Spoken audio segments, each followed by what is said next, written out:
alors Sophia yaa ngi ko doon annoncé ci suba xibaar yi internet bi de bi yëngu na bu baax a baax ci lu jëm ci wàllum gaynde yi ak également ci lu jëm ci wàllum train express régional. Exactement, train express régional bi dañuy njëkkee oui avec quelque chose qui a fait scandale hein, sur la toile benn vidéo bi nga xamante ni nit ñi waxtaanee nañ ko bu baax a baax démb. C'est bien ce seau de nourriture qui est tombé hein, dans le train express qui était transporté par ay passagers ñu xool vidéo bi ñëw ci commentaire yi. Ñu ngi gis ni seau bi dafa daanu. Les autorités qui étaient présentes ont été là pour maîtriser situation bi. Ils ont décidé de bien entendu interpeller passagers yi nga xamante ni ñoom ñoo ñu yoroon seau boobu pour les faire descendre. Yeneen passagers yi tamit réagir nañ bu baax a baax parce que bon ñu bëri bon tout le monde a crié presque au scandale. Ñu bëri jël nañ seen téléphone pour filmer un peu ce qui se passait ci train bi à ce moment-là. Donc on voit un peu les gens réagir par rapport à ça. Mais réaction yi fan lañ ëppee mooy ci toile bi Aïssata. Oui, certains ont été compréhensifs et d'autres non. On voit Karara Vieux Aïdara qui dit c'est peut-être à la montée qu'il faut de la vigilance, mais en tout cas c'est inadmissible. On voit Bigué Sec qui dit la personne qui a pris le TR avec son seau de Nyamumbam, j'espère qu'on lui infligera une amende et au besoin une sanction plus sévère. Il ne faut pas laisser passer, c'est du n'importe quoi. Free Karara Mom Nen, bon, on mettra quoi comme motif? Qu'a-t-il fait de mal? Transport d'aliments, aliments déversés par inadvertance, pourtant il a bien mis dans un seau fermé. Ensuite, on a Essar qui dit ne s'agit-il pas que d'un TR? À ce rythme, vous allez bientôt exiger costume, cravate et dents blanches pour arpenter les couloirs du train express régional. Chacun viendra avec sa propre histoire. Ensuite, on a Habib Jeanne qui dit am nañu xamadi dëgg suñu biir état ba kañ déjà que le coût de l'infrastructure est prohibitif. Certains se permettent ces comportements de ce type duñu rus sax.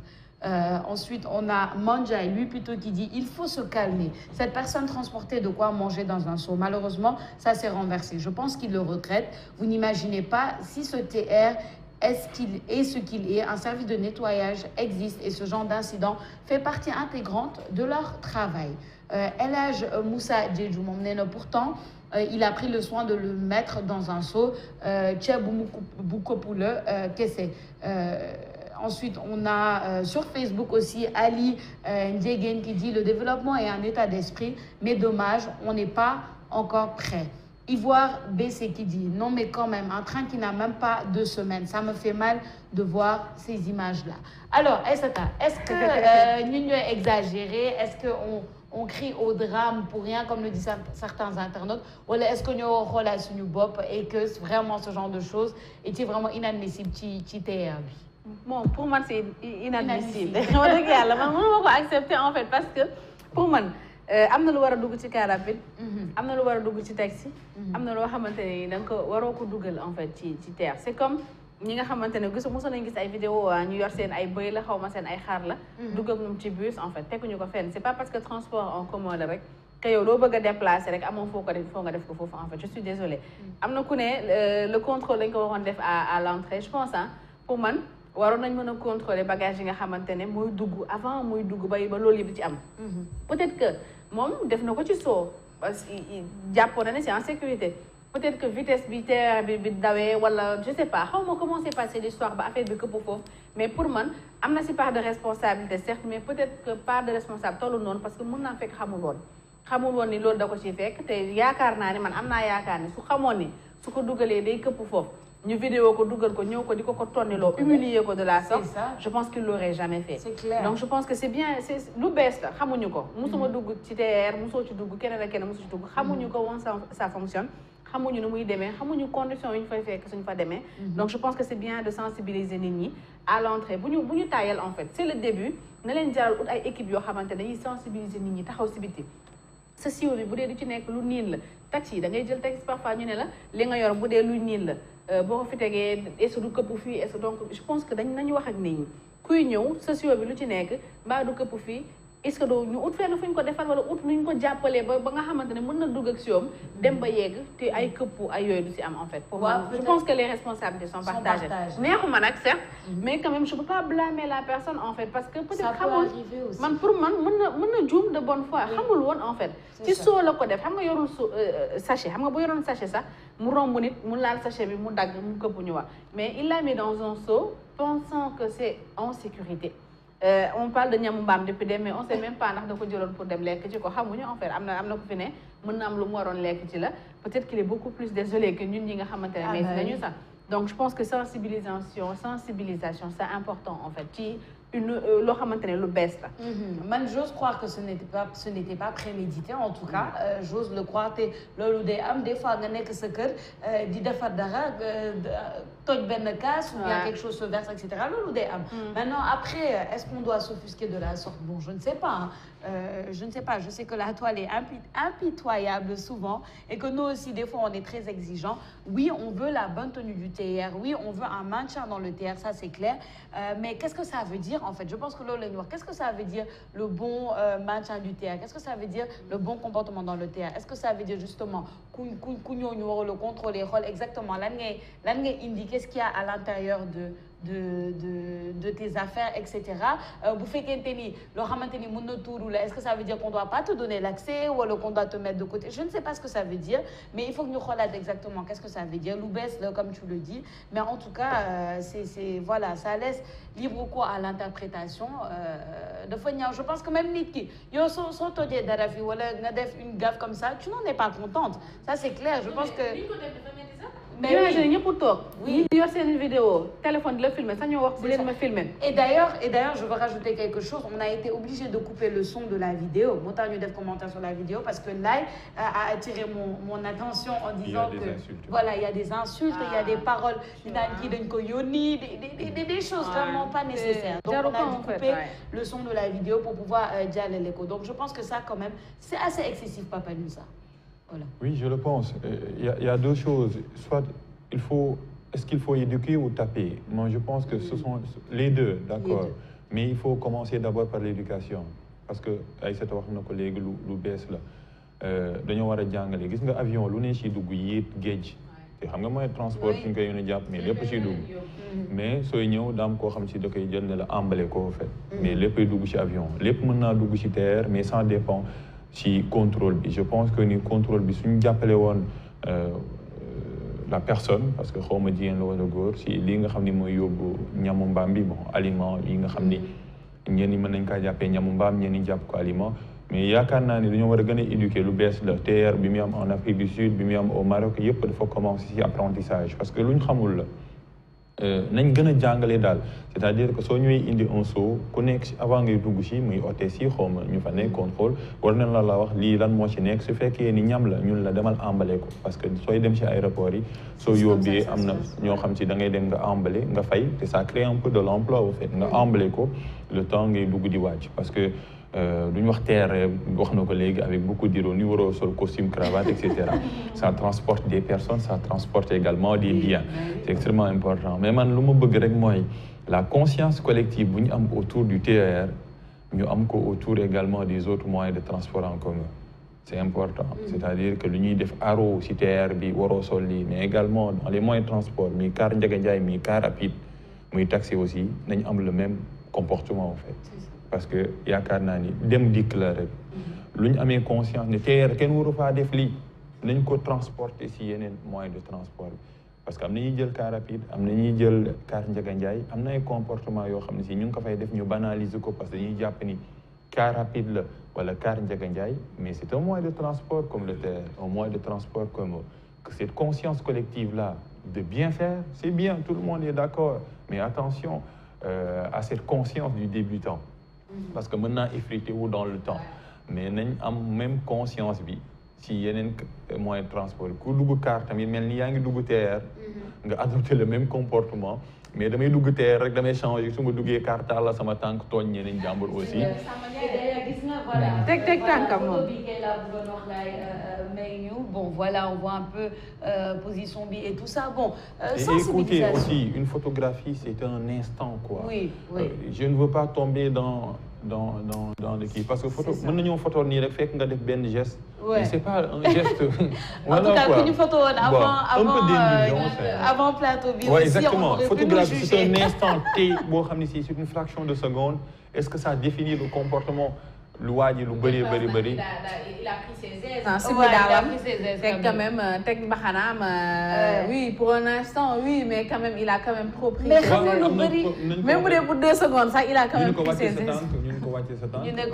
Éducation, sensibilisation, prise de conscience.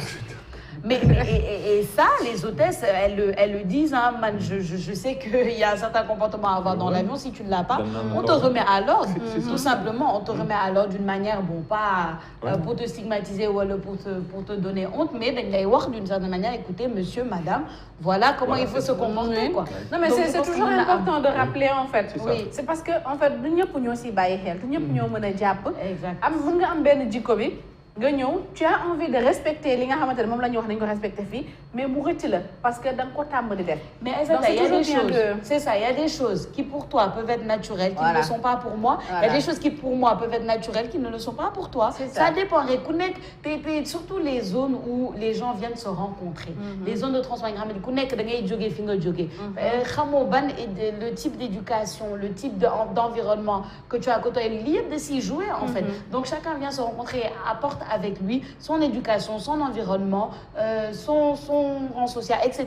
Tout le monde se rencontre. Donc, c'est un peu difficile, un peu déjà fait. Donc, à ce moment-là, il faut, bien sûr, qu'il y ait beaucoup de sensibilisation, à mon avis, et une certaine prise de conscience. Oui, il faut sensibiliser et ne pas beaucoup faire peur, parce que le TR également a besoin de clients. Hein.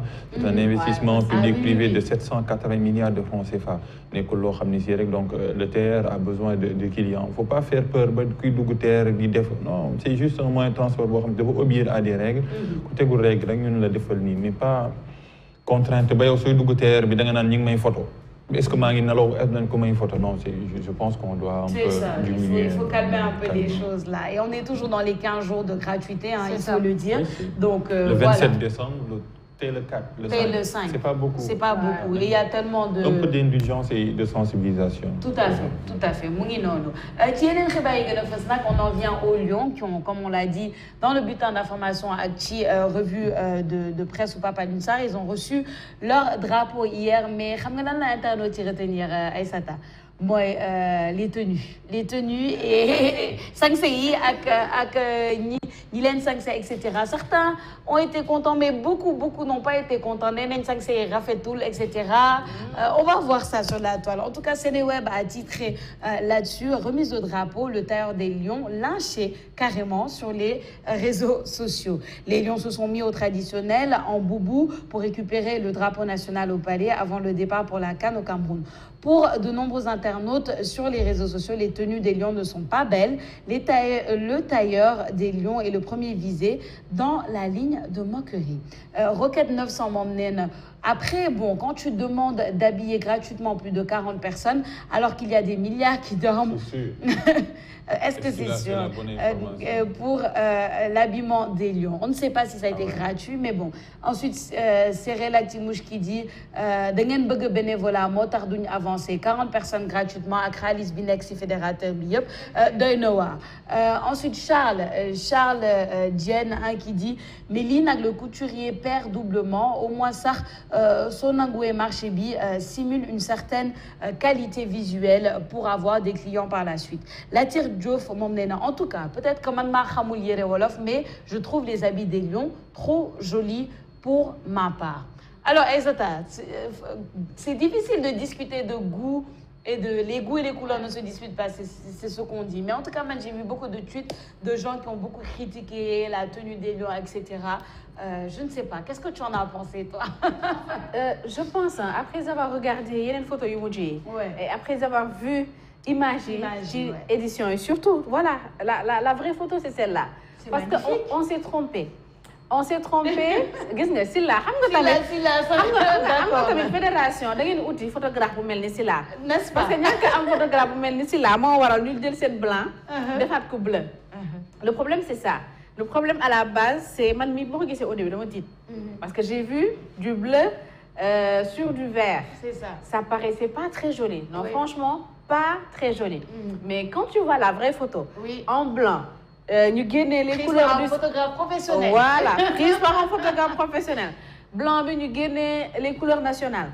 Dougal vert bi si bien. Da ngay xam ne que c'est bien fait. On en a parlé ce matin. C'est très très joli, machallah. Et franchement, ki ñëwal Lion yi. Du ay caaxaan. C'est Collé Ardo Sow. Collé Ardo nañu waxante dëgg. Am na yenn erreur yoo xamante ne ni. Styliste de sa trompe mënu koo def. C'est ça. C'est pas possible en fait. Même les tailleurs du quartier là, yi nga xamante ne mooy Aïssata Ndiaye fa lay ñawloo. Du ñu ñaw yenn yére waxuma la Collé Ardo en fait. Il faut aussi qu'on arrête de dénigrer un peu. C'est joli. Il y a eu erreur si ay photo. Le photographe de la fédération dafa juum. xaw ma fu mu def réglage ami ba def bleu. Alors que blanc la woon. Affaire bi xaw a nuru lu ñaaw tuuti mais. Franchement, c'était joli. Non, mais c'est exactement ça. C'était joli. La même réaction. Taï qui souba. Quand les fédérations, ça demande de changer. Pas changer, supprimer la première publication. Mais ils ont mis les vraies photos avec les bonnes couleurs. Ça, franchement, au début, il y a un papa le ça, chaque jour, mon sol il y a encore à faire. Il y a sol, d'accord. Tu l'as, sa photo, Guénéna, Tarou. Franchement, c'est bien, c'est très joli. C'est très joli, c'est très joli, franchement. Exactement. Et c'est pas le plus important. Nous sommes pour nous sanctuaire. Nous sommes pour nous coupe, nous président wax dafa leer. Soxla wuñ final coupe lañ soxla. Nañ sol leen neex. Suñu né dañ dem ñawul seeni faaru mbaam.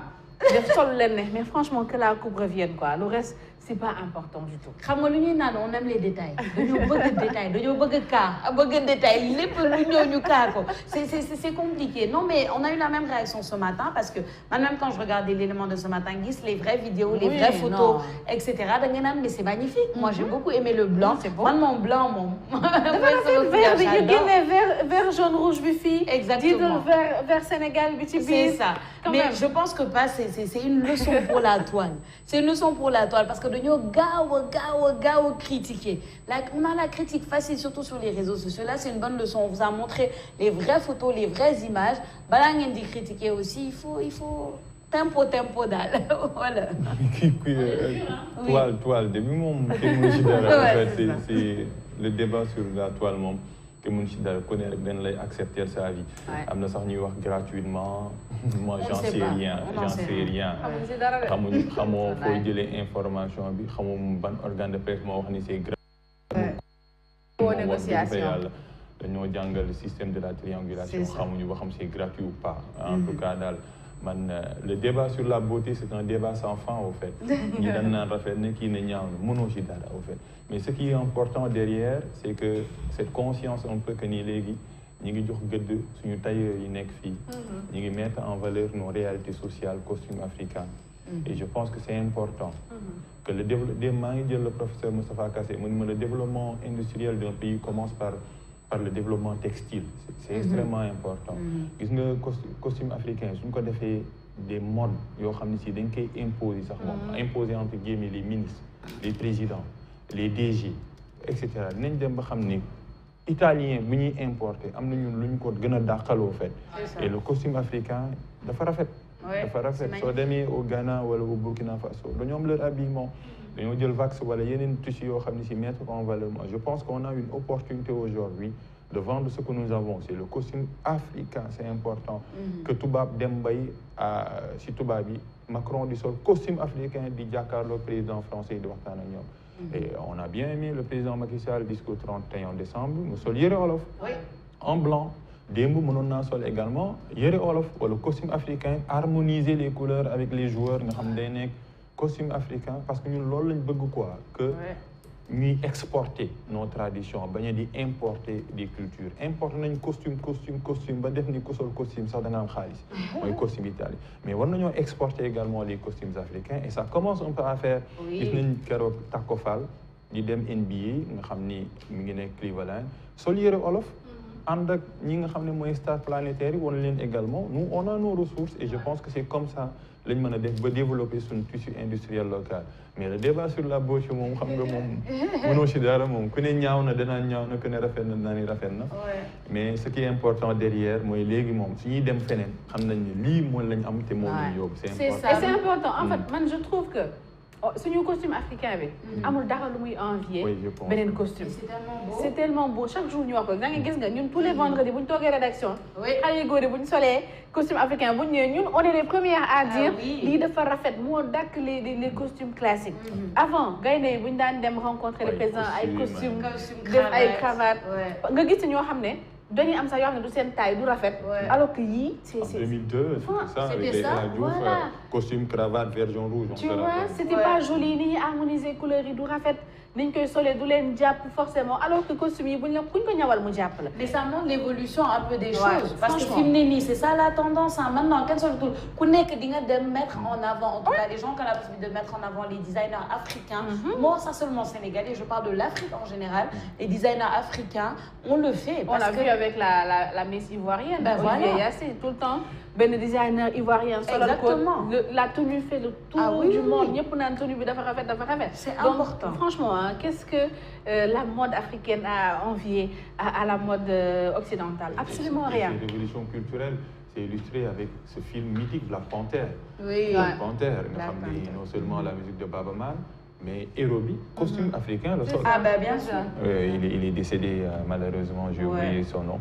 Mais costume africain la sol, loolu c'est magistral. États-Unis héros Black Panther nga xam ni dafa am popularité ak li nga xam ni mooy gloire ci monde cinéma et Hollywood et tout. ñu sol costume africain ba ñu koy imiter. Donc ça c'est xam ne ni la révolution culturelle est en marche. La révolution culturelle est en marche et puis tu sais il faut pas qu'on se trompe hein. Bu ñu kenn nax la mode occidentale a depuis des décennies volé, calqué ces images sur la mode africaine. C'est juste qu'ils le font, ils prennent un modèle, ils le mettent sur ñoom seen modèle. Ça fait longtemps que ñoom yal na ma yàlla bal mais amatuñu inspiration ah. Fii la ñuy jëlee seen inspiration que ce soit la musique ou les sports ou la mode.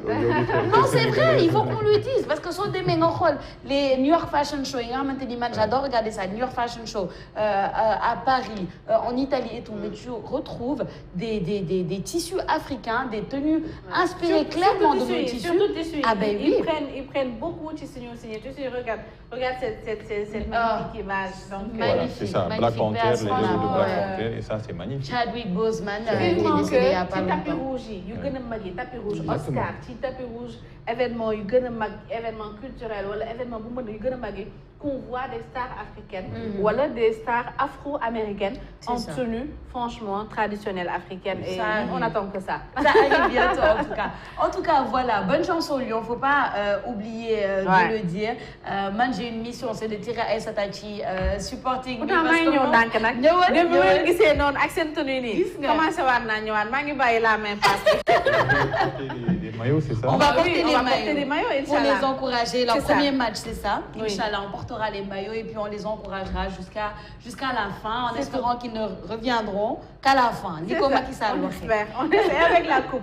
Avec on la espère coupe. qu'on va inviter le président de la fédération ci plateau Tok Tok mu ñëw Inch'Allah. fii tegal ñu coupe d'Afrique bi. Inch'Allah. nga raay ma raay Sidi raay Pape Alioune Sarr raay du dëgg. Tu me fais rêver Aïssata. En attendant, loolu moo nekkoon xibaar yi gën a fës ci internet tey. Merci beaucoup Safia Ba pour toutes ces informations mi ngi ñëwaat ci kanam tuuti incha allah ci njaboot gi on va aller faire une petite pause rek.